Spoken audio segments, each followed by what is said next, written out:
सभी को नमस्कार। मेरा नाम अभिषेक है और आप देख रहे हैं 22 सितंबर 2025 के इम्पोर्टेंट करंट अफेयर्स को, जो सभी प्रतियोगी परीक्षाओं के लिए इम्पोर्टेंट है। आइए शुरुआत करते हैं अपने पहले करंट अफेयर के साथ, जहां पर ट्रंप ने स्लैप किया है $1 लाख का फी H1B वीजा पर। अब ये क्या मतलब रखता है इंडिया के लिए, सब कुछ समझेंगे न्यूज को डिटेल में। सबसे पहले जानते हैं कि H1B वीजा होता क्या है। तो ये एक टेम्पोररी यूएस वर्क वीजा है जो अलाउ करता है कंपनियों को कि वो हायर करें फॉरेन प्रोफेशनल को स्पेशलाइज्ड स्किल के साथ। अब इसको क्रिएट किया गया था 1990 में, उन पीपुल्स के लिए, उन लोगों के लिए जिनके पास बैचलर डिग्री है या फिर उससे भी अधिक। और ये किस फील्ड के लिए किया गया था? तो स्पेशली साइंस के लिए, टेक्नोलॉजी के लिए, इंजीनियरिंग के लिए और मैथ्स के लिए किया गया था। अब जो वीजा था उसको इनिशियली ग्रांट किया जाता था 3 साल के लिए, लेकिन इसको एक्सटेंड कहाँ तक किया जा सकता था? तो 6 साल के लिए। अब जिनके पास ग्रीन कार्ड होता है, यानी कि परमानेंट रेजिडेंसी अमेरिका में जिसका भी होता है, तो उसके पास एक ग्रीन कार्ड होता है। अब तो उसमें जो वीजा होता था उसको बार बार, यानी कि इनडेफिनिटली तक रिन्यूड किया जा सकता था। अब एक बार ये ग्रांट हो जाता था तो जो अमेरिका के लोगों को तनख्वाह बनती थी, वही जो बाहर से हायर होके जाते थे कंपनियों में, उनको भी वही पे दिया जाता था और वही वर्किंग कंडीशन दिया जाता था। अब यहाँ पर हुआ क्या है, इसको भी समझ लेते हैं। तो जो H1B वीजा है, जो नॉन इमिग्रेंट वीजा प्रोग्राम है, ये जो है मोस्ट अब्यूज्ड वीजा है, ऐसा कहना है व्हाइट हाउस स्टाफ सेक्रेटरी के विल स्कार्पे द्वारा। मतलब आज जो चीज इनके लिए डेवलपमेंट का काम करता था, आज वही चीज इनके लिए सबसे ज्यादा खराब हो गया है। चलिए अब आगे देखते हैं। तो इस तरह का सिस्टम को लाने के लिए ऐसा क्यों कर रही है अमेरिका की सरकार? तो इससे ये इंश्योर होगा कि जो भी लोगों को जो कंपनियां लेकर आएंगी, वो बहुत ही ज्यादा हाईली स्किल्ड होना चाहिए और वो जो है रिप्लेस ना कर सके अमेरिकन वर्कर्स को। यानी कि सरकार जो है अपने डोमेस्टिक इंजीनियर्स को प्रोटेक्ट करने का काम कर रही है और कोई बात नहीं है। यानी कि अमेरिका चाहता है कि अमेरिका के इंजीनियर्स अमेरिका में ही डेवलपमेंट का काम करे और कोई बात नहीं है। चलिए अब इस पर भारत का क्या इम्पैक्ट पड़ेगा? तो गवर्नमेंट के डेटा के हिसाब से देखिए तो इंडिया जो है लार्जेस्ट बेनिफिशियरी है किसका? तो H1B वीजा का। लास्ट ईयर कितने प्रतिशत भारतीय H1B वीजा से गए हैं टोटल का? तो 71%।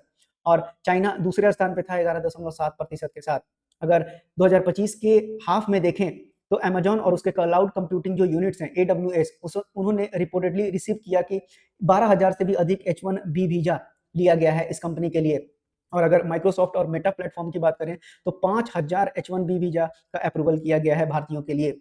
अब आइए जान लेते हैं कि गोल्ड वीजा प्रोग्राम क्या है। तो ट्रंप ने साइन किया है एक ऑर्डर जिसमें कि अब गोल्ड कार्ड वीजा प्रोग्राम होगा, जिसका फीस $1 मिलियन होगा इंडिविजुअल्स के लिए और $2 मिलियन होगा बिजनेसेस के लिए, जो कि रिड्यूस करेगा टैक्सेस को, पे ऑफ डेब्ट को, और उससे जो है अमेरिका में विकास का काम किया जा सकता है। अब ये गोल्ड कार्ड प्लान जो है यूएस केवल अलाउ करेगा ऐसे पीपुल को जो एक्स्ट्रा ऑर्डिनरी होंगे, माने वेरी टॉप होंगे। यानी दुनिया में कोई अजूबा पैदा होगा उसी को ये गोल्ड कार्ड देंगे ताकि आए और अमेरिका में बिजनेस करे या फिर जॉब करे और अमेरिका को आगे बढ़ाने का काम करे।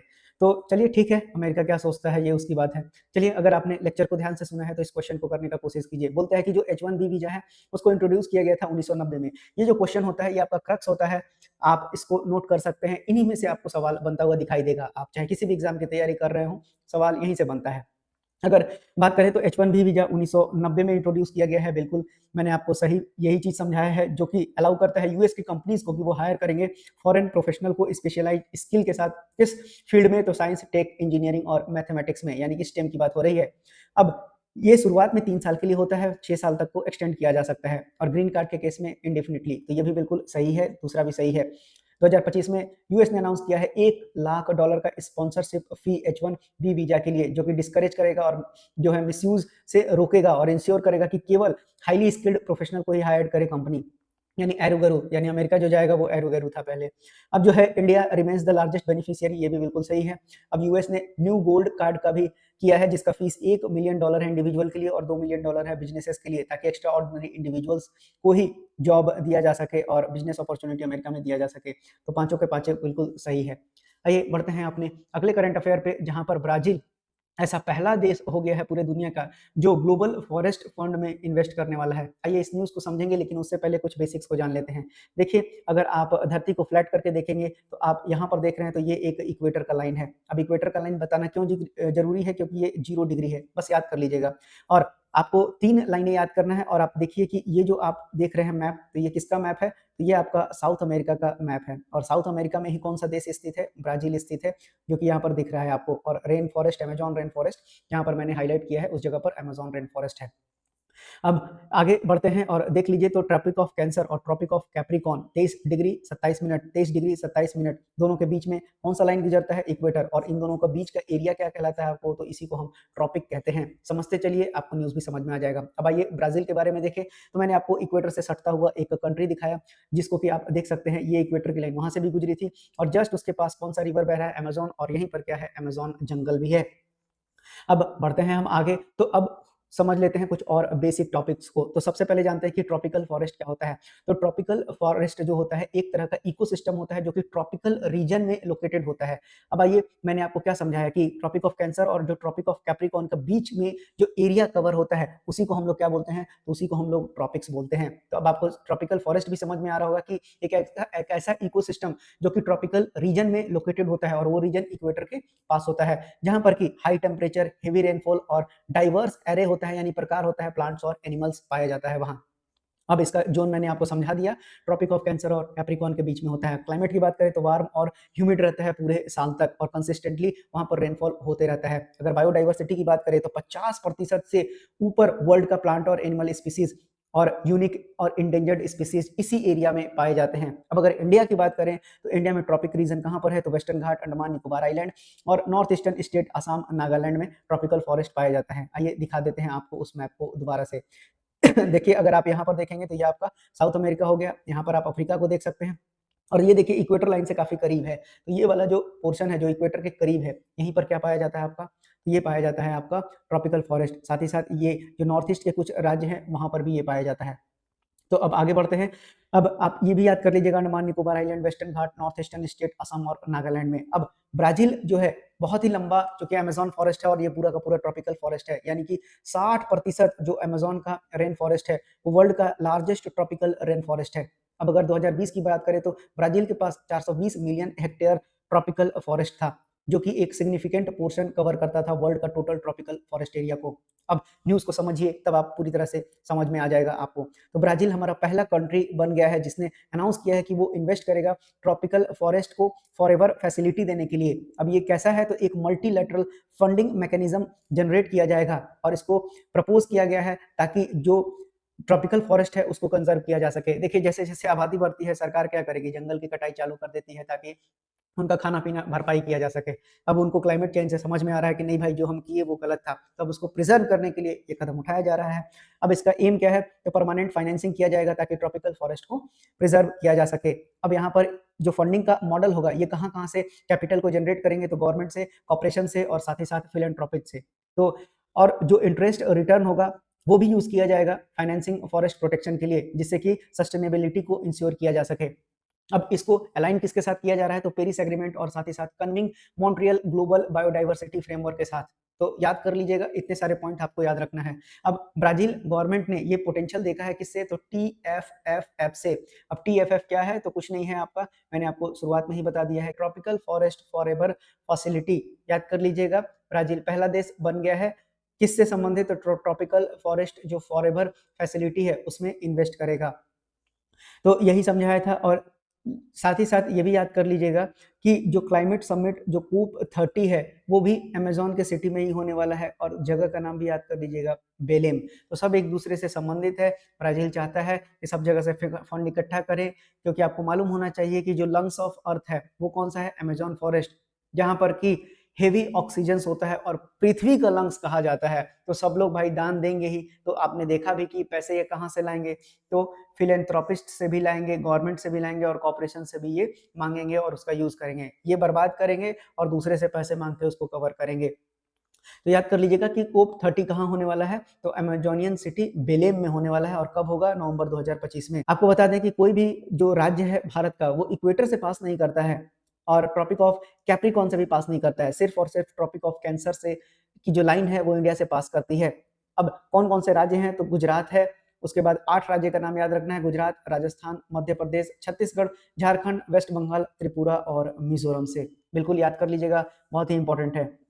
अब आइए ब्राज़ील की राजधानी को देखें, तो ये ब्राज़ीलिया है, पोर्टुगीज़ ऑफ़िशियल लैंग्वेज है, प्रेसिडेंट का नाम इम्पोर्टेंट है, लूला दा सिल्वा, याद कर लीजिएगा और बाकी चीज़ें मैंने आपको समझा ही दिया है। अब अगर आपने न्यूज़ को अच्छे से पढ़ लिया है तो इस क्वेश्चन को करिए। तो टी ट्रिपल एफ यानी कि ट्रॉपिकल फॉरेस्ट फॉरएवर फैसिलिटी अब इसकी शुरुआत भी आपको याद कर लेनी चाहिए। अगर आपको बात करें कि ये लॉन्च कब हुआ था, तो ये कोप 28 में लॉन्च किया गया था दुबई में। मैं लिख देता हूँ यहाँ कि इसकी लॉन्च कब हुई थी, तो कोप 28 में हुआ था और ये जगह कब था, तो ये दुबई था। अब अगर स्पेसिफिक बात करें कि किस ईयर में हुआ था, तो ये भी याद कर लीजिएगा, लॉन्च इसका हुआ था 2023 में।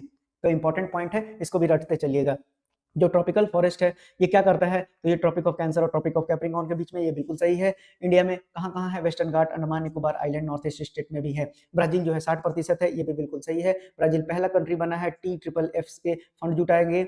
और TFFF फंडिंग मॉडल क्या है, तो इसमें कैपिटल बेस होगा जहां से गवर्नमेंट, कॉर्पोरेशन और फिलेंथ्रोपी से पैसा आएगा, ये भी बिल्कुल सही है। अब ये जो इनिशिएटिव है इसको अलाइन किया गया है पेरिस एग्रीमेंट और साथ ही साथ कन्मिंग मॉन्ट्रियल ग्लोबल बायोडाइवर्सिटी फ्रेमवर्क के साथ। और ये क्या दिखाता है, ज़ाहिर-सी बात है ब्राज़ील का एक दृष्टिकोण दिखाता है अमेज़न फ़ॉरेस्ट के प्रति कि पहले बर्बाद करेंगे फिर आबाद करेंगे। तो कोप 30 भी होगा कहाँ पर, ब्राज़ील के बेलेम शहर में जो कि अमेज़न में है। तो यहाँ से इस सवाल का सही उत्तर हो जाएगा ऑप्शन नंबर डी। आइए बढ़ते हैं, अब हुरून वेल्थ रिपोर्ट 2025 आ गया है। अब टॉप 10 इंडियन स्टेट को भी देखेंगे जहाँ पर सबसे ज़्यादा मिलियनियर हैं। अब अगर भारत की बात करें तो भारत में ऑलरेडी इकोनॉमिक के चैलेंजेज़ हैं। इंडिया जो है रैपिडली जो है एक ग्लोबल सेंटर का वेल्थ बनता जा रहा है। जहाँ पर इकोनॉमिक प्रॉब्लम है वहाँ पर एक ग्लोबल सेंटर वेल्थ का बनते जा रहा है। यानी कि जो नंबर है वो इंक्रीज करते चला जा रहा है हाई नेट वर्थ इंडिविजुअल्स का और मिलियनियर्स का कंट्रीज में। अब इस रिपोर्ट की बात करें तो Mercedes Ben Hurun India wealth report 2025 आया है, जहां पर 8,71,700 मिलियनियर फैमिलीज का जो नेट वर्थ है वो लगभग लगभग कम से कम 8.5 करोड़ एक्सपेक्टेड है, यानी कि $1 मिलियन है नेशन में इस साल की अगर बात करें तो अगर राइजिंग देखें कि कितना का बढ़ोतरी हुआ है, तो ये 1,59,900 था 2017 में, जो बढ़कर 4,58,000 हो गया 2021 में। और अभी आप देख रहे हैं ये कितना हो गया है, 8,71,700 मिलियनियर फैमिलीज हो चुके हैं इंडिया में। अब अगर बात करें कि अप्रोक्सीमेटली 0.31 इंडियंस जो हैं वो मेंबर्स हैं मिलियनियर फैमिलीज के।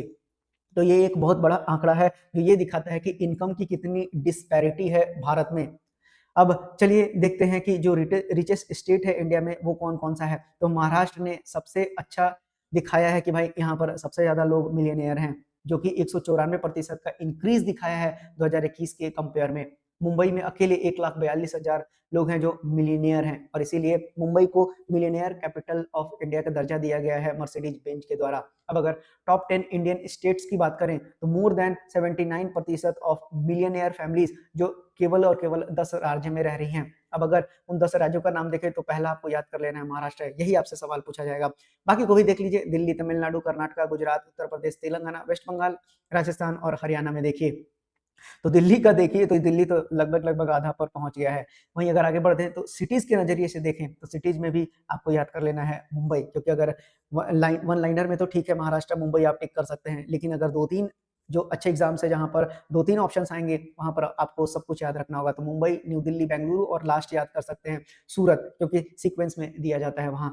अब अब याद कर लीजिएगा कि इतने सारे लोग कैसे अमीर बन रहे हैं, तो इनकम डिस्पेरिटी जो है निश्चित रूप से देश में बढ़ता हुआ चला जाएगा। आइए इस सवाल को करते हैं कि जो high net worth individuals India में हैं और वेल्थ डिस्ट्रीब्यूशन से संबंधित कौन सी बातें सही हैं जो मैंने आपको पढ़ाया। तो आपको मालूम होना चाहिए कि Mercedes Benz Hurun India wealth report 2025 के हिसाब से इंडिया एक्सपेक्टेड है कि 8,71,700 मिलियनियर फैमिलीज हैं जिनके पास जो नेट वर्थ है कम से कम 850 करोड़ का है, यानी कि 8.5 करोड़ का है, सॉरी। ठीक है, जो नंबर ऑफ मिलियनियर फैमिलीज हैं उन्होंने सिग्निफिकेंटली ग्रोथ दिखाया है, ये आंकड़े बिल्कुल सही है।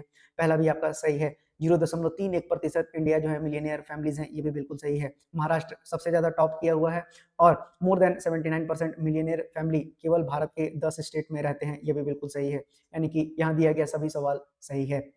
अब आइए बढ़ते हैं अगली न्यूज पर, जहां पर ऑयल इंडिया हिंदुस्तान कॉपर ने साइन किया है MOU for exploration of strategic minerals के लिए। तो इनका नाम याद कर लीजिएगा, वन लाइनर के रूप में यही सवाल बनेगा कि किन दो कंपनियों ने हाथ मिलाया है ताकि वो एक्सप्लोर कर सकें स्ट्रेटेजिक मिनरल्स को। तो ऑयल इंडिया और हिंदुस्तान कॉपर।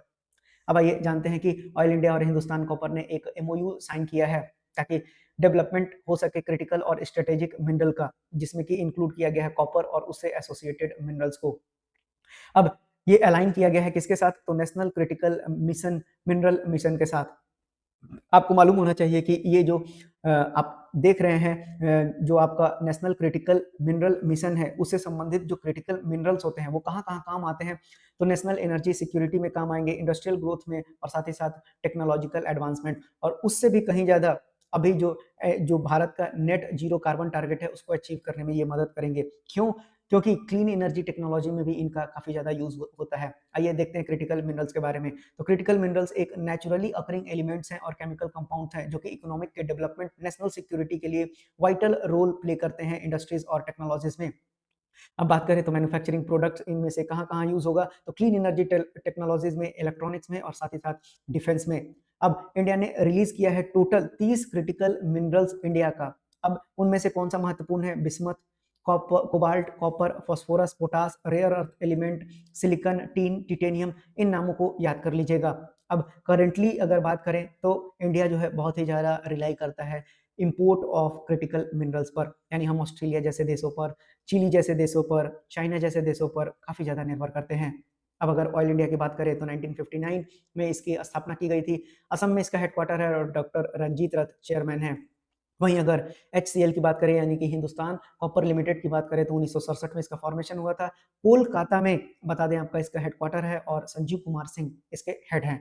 बढ़ते हैं अब आगे, तो नेशनल क्रिटिकल मिनरल मिशन क्या है? इसको अप्रूव किया गया था जनवरी 2025 में और ये इंडिया का कॉम्प्रिहेंसिव इनिशिएटिव है ताकि सिक्योर किया जा सके सप्लाई ऑफ इसका क्रिटिकल मिनरल्स का hi tech defence clean energy sectors के लिए। अब इसके लिए बजट का आवंटन 16,300 करोड़ का किया गया है 7 साल के पीरियड के लिए। कब से कब तक? 2024-25 से लेके 2030-31 तक। तो अच्छी बात है, भारत इसमें आर&डी में भी खर्चा करेगा, साथ ही साथ सेंटर ऑफ एक्सीलेंस भी बनाएगा, एक्सप्लोर करने के लिए भी पैसे दिए जाएंगे, प्राइवेट कंपनीज के साथ साथ पीएसयूज भी काम करेंगी ताकि इंकरेजमेंट मिल सके डोमेस्टिकली और साथ साथ इंटरनेशनली। अब आइए, चूंकि वो आपको मैंने बताया कि यहाँ पर न्यूज में कौन कौन सी है, तो इंडियन, अगर आप इन दो कंपनियों का नाम देखेंगे कौन कौन से, तो ऑयल इंडिया लिमिटेड और हिंदुस्तान कॉपर लिमिटेड। तो अब आइए देख लेते हैं कि महारत्ना और नवरत्ना में कौन कौन सी कंपनियां हैं। देखिए, तो अगर बात करें तो महारत्ना कंपनी उन कंपनियों को कहा जाता है जिसका कि जो इन्वेस्टमेंट ऑटोनॉमी है वो 5 करोड़ तक होना चाहिए। वहीं नवरत्ना 1 करोड़ तक, और मिनी रत्ना में 2 कैटेगरी है, कैटेगरी 1 और कैटेगरी 2। अब अगर आपको बात करें कि एचसीएल हिंदुस्तान कॉपर लिमिटेड किस में आता है, तो मिनी रत्ना के कैटेगरी 1 में आता है, जहां पर कुल मिलाकर मिनी रत्ना जो है टोटल कंपनियां कितनी है, 73 है। महारत्न भारत में 14 है और नवरत्ना 26 है, ये भी बात याद कर लीजिएगा। 300 करोड़ अगर करें तो मिनी रत्ना ये कैटेगरी 2 में आता है, और मिनी रत्ना के कैटेगरी 1 में जहां पर इन्वेस्टमेंट 500 करोड़ का होता है, ऐसी कंपनी मिनी रत्ना कैटेगरी 1 की कहलाती हैं। वहीं अगर 14 का नाम आपको महारत्ना का याद करना पड़ेगा, ओएनजीसी, आईओसी, एनटीपीसी, भेल, बीपीसीएल, सीआईएल, गेल, एचपीसीएल, पीएफसी यानी पावर फाइनेंस कॉर्पोरेशन, पीजीसीआईएल और सेल, ओआईएल और एचएएल। तो ये नाम 14 आप याद कर लीजिएगा, और एचसीएल मैंने आपको बता दिया कि ये मिनी रत्ना 1 कैटेगरी में आता है। अब आपने न्यूज़ को ध्यान से सुना है, तो चलिए इस क्वेश्चन को करिए। तो पहला वाला तो बिल्कुल सही है, जो ऑयल इंडिया है और हिंदुस्तान कॉपर है, इसने साइन किया है एमओयू क्रिटिकल मिनरल से संबंधित। Critical minerals vital role play करते हैं क्लीन एनर्जी टेक्नोलॉजी, इलेक्ट्रॉनिक और डिफेंस सेक्टर में, ये भी बिल्कुल सही है। इंडिया ने 30 क्रिटिकल मिनरल की लिस्ट जारी की हुई है, इसी पर शोध करना है, बिल्कुल सही है। नेशनल क्रिटिकल मिशन का बजट जनवरी 2025 में दिया गया है और टोटल आपको याद रखना है 7 साल के लिए है, 2031 तक। की कंपोनेंट्स क्या-क्या होंगे इसके, तो सेंटर ऑफ एक्सीलेंस बनाया जाएगा, आर&डी को फॉस्टर किया जाएगा, एक्सप्लोरेशन को कंडक्टिंग किया जाएगा और इनकरेज किया जाएगा दोनों प्राइवेट सेक्टर और पीएसयूज कंपनी को, ताकि इन्वेस्ट किया जा सके क्रिटिकल मिनरल को डोमेस्टिकली और इंटरनेशनली। यानी कि यहाँ पर भी दिए गए सारे ऑप्शंस बिल्कुल सही हैं। आइए बढ़ते हैं अब अपने अगले करंट अफेयर पे, जहाँ पर टाइफून मिताग इंपॉर्टेंट है, याद कर लीजिएगा। आपसे पूछा जाएगा वन लाइन में कि टाइफून जो मिताग है वो कहाँ पर आया है, तो ये आपको चाइना में आया है। अब अगर बात करें तो ये 17वां टाइफून है इस पूरे साल का, यानी कि एक साल में अभी तक 17 आ चुके हैं, अभी तो दिसंबर भी नहीं आया है। हवा की रफ्तार की बात करें तो 25 मीटर पर सेकंड था।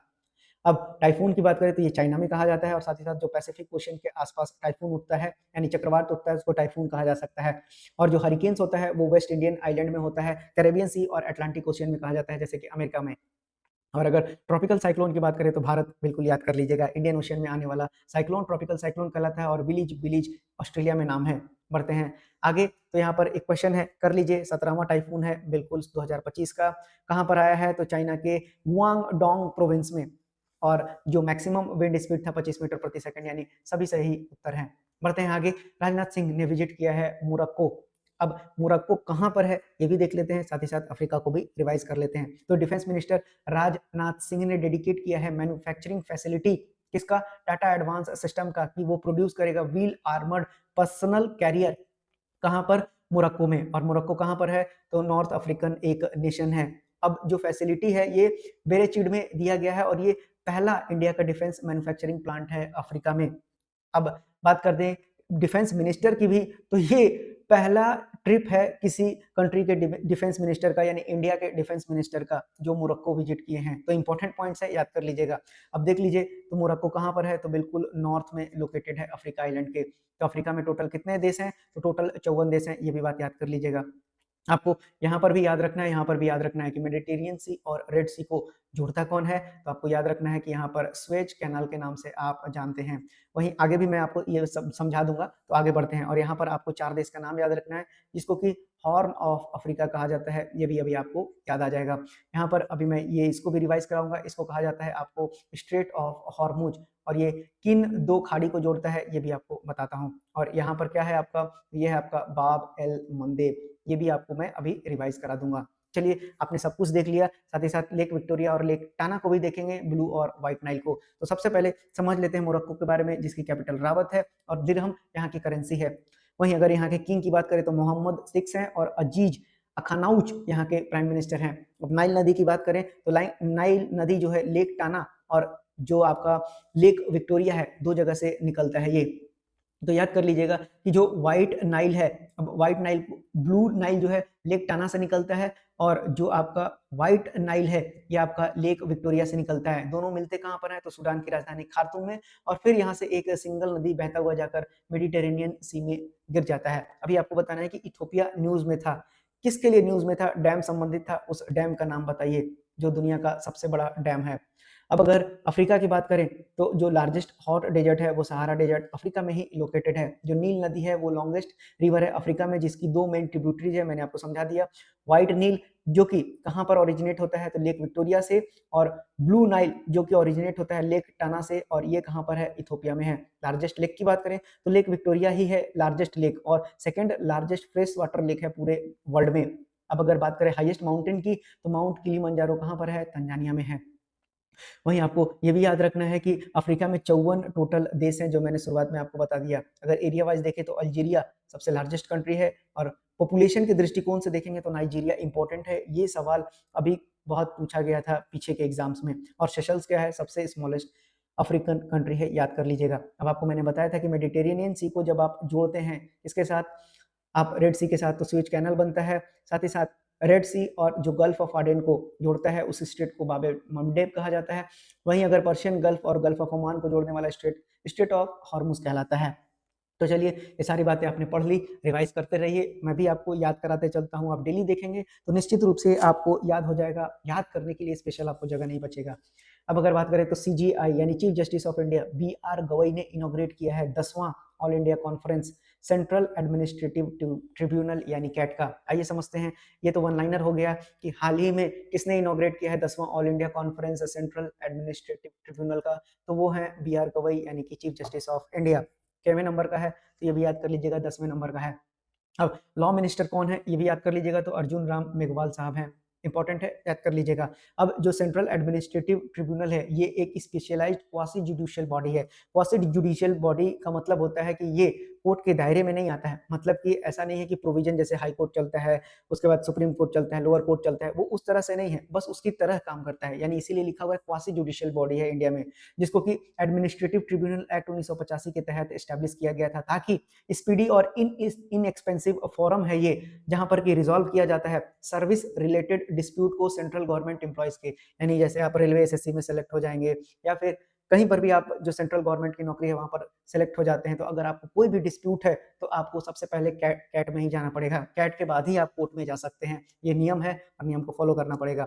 अब अगर करंट चेयरमैन की बात करें तो जस्टिस रंजीत वसंत राव मोरे, ये कौन है, तो चेयरमैन है, जो कि मेघालय हाईकोर्ट के पहले चीफ जस्टिस हुआ करते थे। अब क्वासी जुडिशियल बॉडी एक नॉन जुडिशियल एंटिटी है, जो मैंने आपको समझा दिया है, या फिर एडमिनिस्ट्रेटिव एजेंसी है जो कि एक्सरसाइज करता है पावर को और फॉलो करता है प्रोसीजर कोर्ट की तरह, न कि कोर्ट ही जैसा, कोर्ट की तरह ये है।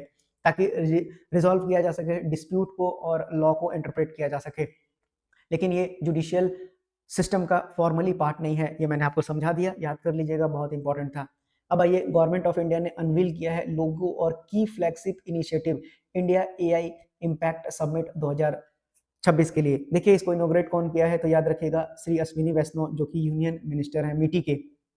अब इसमें इंक्लूड क्या क्या किया गया है, तो उड़ान जो कि ग्लोबल एआई पिच फेस्ट है, युवा एआई इनोवेशन चैलेंज हुआ है, AI by HER global innovation challenge for all research symposium और एआई एक्सपो। इंडिया ने लॉन्च किया है 8 इंडिजिनस फाउंडेशनल मॉडल प्रोजेक्ट, ताकि वो बिल्ड किया जा सके multi lingual health care scientific industrial governments और साथ ही साथ एग्रीकल्चर में एआई कैपेबिलिटीज को। देखिए, एआई से संबंधित सबमिट हुआ है, यानी कि भारत देश में जहां पर भी एआई का रोल फैलाया जा सकता है वहां पर ये फैलाते चला जाएगा। यही इस समिट का मकसद है, ताकि भारत भी और देशों के नजरिए से आगे बढ़ता हुआ दिखाई दे, यानी कि उनके टच में आए, जैसे सिंगापुर है, अमेरिका है, चाइना है, उनके टच में हम आए, यानी कि उनके बराबरी करने की बात की जा रही है।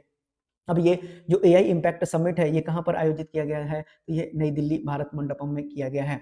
अब इसको जो होस्ट किया गया है, पहली बार किसी ग्लोबल साउथ नेशन के द्वारा ये किया गया है। मैंने आपको बताया है ग्लोबल नॉर्थ और ग्लोबल साउथ के बारे में। तो ग्लोबल नॉर्थ और ग्लोबल साउथ जो है किस आधार पर बटा हुआ है, तो इकोनॉमिक और पॉलिटिकल जो कैटेगराइजेशन है उस पर ये बिल्कुल भी नहीं बटा हुआ है। ये बटा हुआ है आपको वेल्दी, इंडस्ट्रियलाइज्ड और डेवलप नेशन के आधार पर, यानी कि कौन सा नेशन कितना डेवलप है उस आधार पर ग्लोबल नॉर्थ और ग्लोबल साउथ को बांटा गया है। तो जो ज्यादातर कंट्रियाज हैं ग्लोबल नॉर्थ में, वो अपने आप को डेवलप नेशन कहती हैं और है भी, कोई डाउट नहीं है। और जो ग्लोबल साउथ वाले हैं वो अंडर डेवलप में आते हैं, जैसे कि भारत, वहां पर पॉवर्टी, अनएम्प्लॉयमेंट जैसी चीजें काफी ज्यादा अभी हैं। लेकिन दो कंट्रीज का नाम याद रखिएगा, आपसे ऑप्शन में कंफ्यूज करने के लिए दिया जा सकता है, न्यूजीलैंड और ऑस्ट्रेलिया। ग्लोबल नॉर्थ में, ग्लोबल साउथ में होते हुए भी ग्लोबल नॉर्थ में उनको कहा जाता है। तो इसीलिए मैंने आपको बताया कि इनको जो है पॉलिटिकल कैटेगराइजेशन और ज्योग्राफिकल दृष्टिकोण से नहीं कहा जाता है, सिर्फ डेवलपमेंट के आधार पे कहा जाता है, याद कर लीजिएगा। अब अगर बात करें कि ये जो एआई सबमिट है, अब इसको 7 थीमेटिक चक्र पे रखा गया है। कौन कौन सा? Human capital, inclusion, safe and trusted AI, resilience science, democratising AI resources, social good, underscoring how AI can be impact force for the citizen, communities and the planet alike. यानी कि एआई का सस्टेनेबल यूज करते हुए हमको आगे बढ़ना है, न कि सारा काम एआई पे सौंप देना है और यहाँ की जनता जो है बिल्कुल पूरी तरह से बैठ जाए, तो अनएम्प्लॉयमेंट क्रिएट हो जाएगा। चलिए बढ़ते हैं अगले न्यूज पर, जहां पर यूनियन मिनिस्टर के राम मोहन नायडू ने लॉन्च किया है। अब ये कौन है? तो नागरिक उड्डयन मंत्री हैं, इनका नाम भी याद कर लीजिएगा। अब इन्होंने यात्री सेवा दिवस पैसेंजर एक्सपीरियंस लॉन्च किया है। अब आइए बढ़ते हैं, इस न्यूज को समझ लेते हैं। तो union minister of civil aviation K Ram Mohan Naidu ने लॉन्च किया है इनिशिएटिव यात्री सेवा दिवस। कहां पर? तो ये किया गया है तो आपको हिंडन एयरपोर्ट गाजियाबाद, जो कि उत्तर प्रदेश में है। आपसे वन लाइनर सवाल यही बनेगा, लेकिन इसका मकसद क्या है? तो कंट्री में बेस्ट ट्रैवल एक्सपीरियंस को प्रोवाइड करना है और वर्ल्ड क्लास सर्विसेज देना है सभी पैसेंजर्स को। अब इसमें यह भी ऐड किया गया कि फ्री मेडिकल चेकअप्स हो, हेल्दी अवेयरनेस कैंपेन्स एयरपोर्ट पे फैलाए जाएं। और ये किसका पार्ट है? तो स्वस्थ नारी सशक्त परिवार अभियान का ये पार्ट है, यानी कि इसको अलाइन किया गया है इसी पार्ट से। अब अगर रीजनल कनेक्टिविटी स्कीम उड़ान उड़ान की बात करें, यानी उड़े देश का आम नागरिक, तो इसमें क्या है? तो air travel in the country has become more available. जाहिर सी बात है, सस्ते होने की वजह से, या फिर बात करें कि लोगों की आय बढ़ गई है, जिससे कि वो अब जो कनेक्टिविटी है उसको ट्रेन के बजाय या बस के बजाय ज्यादातर लोग प्लेन में ट्रेवल करना पसंद कर रहे हैं। तो ये सरकार अपना वाहवाही लूटना चाहती है कि उड़ान स्कीम के तहत ये ऐसा किया गया है। अब अगर बात करें उड़ान क्या है, तो अवेलेबल, एसेसिबल और अफोर्डेबल बनाया गया है। किसको? तो उड़े देश का आम नागरिक को। अब इन्होंने ये भी मेंशन किया कि बहुत ही जल्दी सारे एयरपोर्ट पर वाईफाई को इनेबल कर दिया जाएगा। मिनिस्ट्री ऑफ सिविल एविएशन है, ये भी मैंने आपको समझा दिया पढ़ाते वक्त। अब आइए, अब इस न्यूज को पढ़ते हैं। अब इसको मैंने क्वेश्चन के फॉर्म में इसलिए ले लिया है कि कैसे आपको न्यूज है कि deep seek R1 AI model को किसने अपने इसने पढ़ाया है, यानी कि रीजनिंग की बात की जा रही है। अब इससे संबंधित बातों को समझते हैं। देखिए, जो डीप सीक R1 है, इसको डेवलप किया है चाइनीज कंपनी में, ये बिल्कुल सही है। अब जो मॉडल है ये क्या शो करता है? तो ये रीइंफोर्समेंट लर्निंग को दिखा रहा है, जिसमें कि प्रॉपर डिजाइन किया गया है और इसने इमरजेंट रीजनिंग बिहेवियर को शो किया है। सबसे पहले आपको ये भी बता देते हैं कि इसमें क्या क्या है, चीजों को समझ लीजिए कि डेवलप करने वाली कंपनी चाइना की है और इसका फोकस है रीजनिंग एबिलिटी को इनहेंस करना एआई सिस्टम के थ्रू, यानी मैथ, कोडिंग, लॉजिक और साइंसेज अब एआई के थ्रू इनहेंस किया जा रहा है। अब जो रीजनिंग है वो इमर्ज किया जा रहा है रीइंफोर्समेंट लर्निंग के द्वारा, यानी कि जो पहले ह्यूमन पर काफ़ी ज़्यादा डिपेंडेंस होता था, अब उसके डिपेंडेंस को कम करने के लिए ये चीज़ लाया गया है। अब रिइंफोर्समेंट लर्निंग एक तरह का मशीन लर्निंग होता है, एक तरह का टेक्निक है जिसमें कि सॉफ्टवेयर को जो ट्रेन किया जाता है ताकि वो डिसीजन को ले सके और ऑप्टिमल रिजल्ट को दिखाए, यानी जो बेस्ट रिजल्ट है। जैसे human trial and error method हम यूज़ करते हैं ना रीजनिंग में इस्तेमाल करने के लिए, सेम लॉजिक यहाँ भी दिया गया है एआई प्रोग्रामिंग के थ्रू। तो अब आपको समझ में आ गया होगा न्यूज़ को भी। तो ये क्या किया गया है, तो इसमें दिए गए जो producer longer reasoning chain complex problem दिया गया जिसको इसने काफ़ी अच्छे से सॉल्व करके दिखाया। और इसका जो रिफाइनमेंट स्टेज था उसमें रिजेक्शन सैम्पलिंग भी इंक्लूडेड था, साथ ही साथ सुपरवाइज्ड फाइन ट्यूनिंग भी था ताकि इंप्रूव किया जा सके रीडेबिलिटी को और अलाइनमेंट को। यानी कि इसने ऐसा भी रिस्पॉन्स दिया कि क्या इस स्टेज पर मैं सही हूँ या नहीं हूँ, यानी अपने आप को सेल्फ डाउट से भी इसने निकाला है ये जो मॉडल बनाया गया है। यानी यहाँ पर दिया गया सारा सवाल सही है। डीप सीक किससे संबंधित है, तो चाइना देश से संबंधित है। रीन फोर्स याद कर लीजिएगा लर्निंग पर संबंधित है, रीजनिंग एबिलिटी को ये बढ़ाने के लिए किया गया है क्योंकि रीजनिंग एबिलिटी में अब तक हम काफी ज्यादा ह्यूमन पे डिपेंडेंट थे, अब इसको एआई करेगा। आइए बढ़ते हैं अगले न्यूज पर जहां पर कि 10वां आयुर्वेदा डे सेलिब्रेट किया गया 23 सितंबर को। कहां पर, गोवा में आयुष मिनिस्टर के द्वारा। अब आयुष मिनिस्टर का नाम आपको सामने लिखा हुआ है, श्री प्रताप राव जाधव जी के द्वारा ये सेलिब्रेट किया गया। कहां पर, तो गोवा में इस कार्यक्रम का आयोजन किया गया था। सब कोई हेल्दी रहे, स्वस्थ रहे, उसके लिए आयुर्वेदा को अपना सकता है। और अच्छी बात भी है, अंग्रेजी दवाई से तो कहीं बेहतर है आयुर्वेदा, जो आपको शरीर के दूसरे पार्ट को तो कम से कम नुकसान नहीं पहुंचाता है, पर अगर अर्ली रिलीफ चाहिए तो फिर जाना पड़ता है अंग्रेजी दवाई के पास ही। अब इस वर्ष की थीम याद कर लीजिएगा, Ayurveda day is Ayurveda for people and planet है। इंपॉर्टेंट है, काफी ज्यादा इंपॉर्टेंट है, निश्चित आने वाले परीक्षाओं में इससे सवाल देखना पड़ेगा। अब जो है 10वां आयुर्वेदिक डे से संबंधित कौन सा सवाल सही है, तो बिल्कुल 23 सितंबर गोवा में मनाया गया और ये फिक्स है। फॉर द फर्स्ट टाइम ये जो है आयुर्वेदा डे को फिक्स किया गया, कैलेंडर डेट 23 सितंबर को, याद कर लीजिएगा। Theme Ayurveda for people and planet, ये भी सही है। इवेंट हाईलाइट करता है आयुर्वेदा का केवल इंडिविजुअल के हेल्थ में ही नहीं बल्कि उसके well being of the planet भी। जाहिर सी बात है, जो अंग्रेजी दवाइयां होती हैं उससे काफी प्रदूषण होता है जब वो मिलता है जाकर, आप जानते हैं नदियों से मिलता है, नदियों में प्लास्टिक कचरा बढ़ता है, इंजेक्शन दिया जाता है, बहुत सारे केमिकल्स का यूज किया जाता है, तो ये सारे के सारे क्या कर रहे हैं, पॉल्यूट कर रहे हैं। आयुर्वेदा में ऐसा कुछ नहीं है, सारे के सारे बायोडिग्रेडेबल होते हैं, तो इन्वायरमेंट को कम नुकसान पहुंचता है, ना के बराबर नुकसान पहुंचता है। तो दिए गए सारे स्टेटमेंट बिल्कुल सही है। आइए बढ़ते हैं अब अपने अगले क्वेश्चन को, यानी क्वेश्चन के जरिए ही मैं आपको न्यूज़ बताने की कोशिश कर रहा हूँ कि किस हिंदी फिल्म को सेलेक्ट किया गया है इंडिया का जो ऑफिशियल एंट्री है 2026 एकेडमी अवार्ड के लिए best international feature film category में, तो इसका नाम है होम बाउंड, याद कर लीजिएगा। वहीं अगर बात करें तो biopic Ajay the untold story of Yogi, अपने योगी बाबा का फिल्म आ गया है, तो याद रखिएगा योगी आदित्यनाथ पर यह फिल्म बनाया गया है। अब अगर बात करें तो आपने इस गाने को सुना होगा या आली, ठीक है, तो ये काफ़ी फेमस सॉन्ग था जो कि मुझे अगर जहाँ तक याद है कि इसमें कंगना रनावत और इमरान हाशमी साहब थे, और उस फिल्म का मुझे नाम याद नहीं आ रहा है, तो उसमें इन्होंने ये गाना गाया था या अली। अब इनका जो है निधन हो गया है, और इनका नाम क्या था, तो जुबीन गर्ग, मुझे नाम याद आ गया है, गैंगस्टर वो फिल्म का नाम था। अब इनकी मौत हुई कैसे है, तो स्कूबा डाइविंग से हुई है। अब स्कूबा डाइविंग का मतलब क्या होता है, ये देख लीजिए, पानी के अंदर जो है आप देखने के लिए जाते हैं, घूमने के लिए जाते हैं पानी के अंदर, तो हो सकता है इनके ऑक्सीजन वगैरह में कोई प्रॉब्लम आ गया होगा, कोई पाइप वगैरह में लीकेजेज हो गया होगा, जिस कारण से इनकी मृत्यु हो गई। इनको बचाने की बहुत कोशिश की लेकिन फिर भी ये नहीं बचे। और ये हादसा कहाँ पर हुआ है, तो ये हादसा सिंगापुर में हुआ है, ये भी देख लीजिए आप। तो ये थे आपके इम्पोर्टेंट करंट अफेयर्स 22 सितंबर 2025 के। अगर आपको कोई भी डाउट हो तो कमेंट बॉक्स में बिल्कुल लिख सकते हैं। मिलते हैं कल, तब तक के लिए धन्यवाद।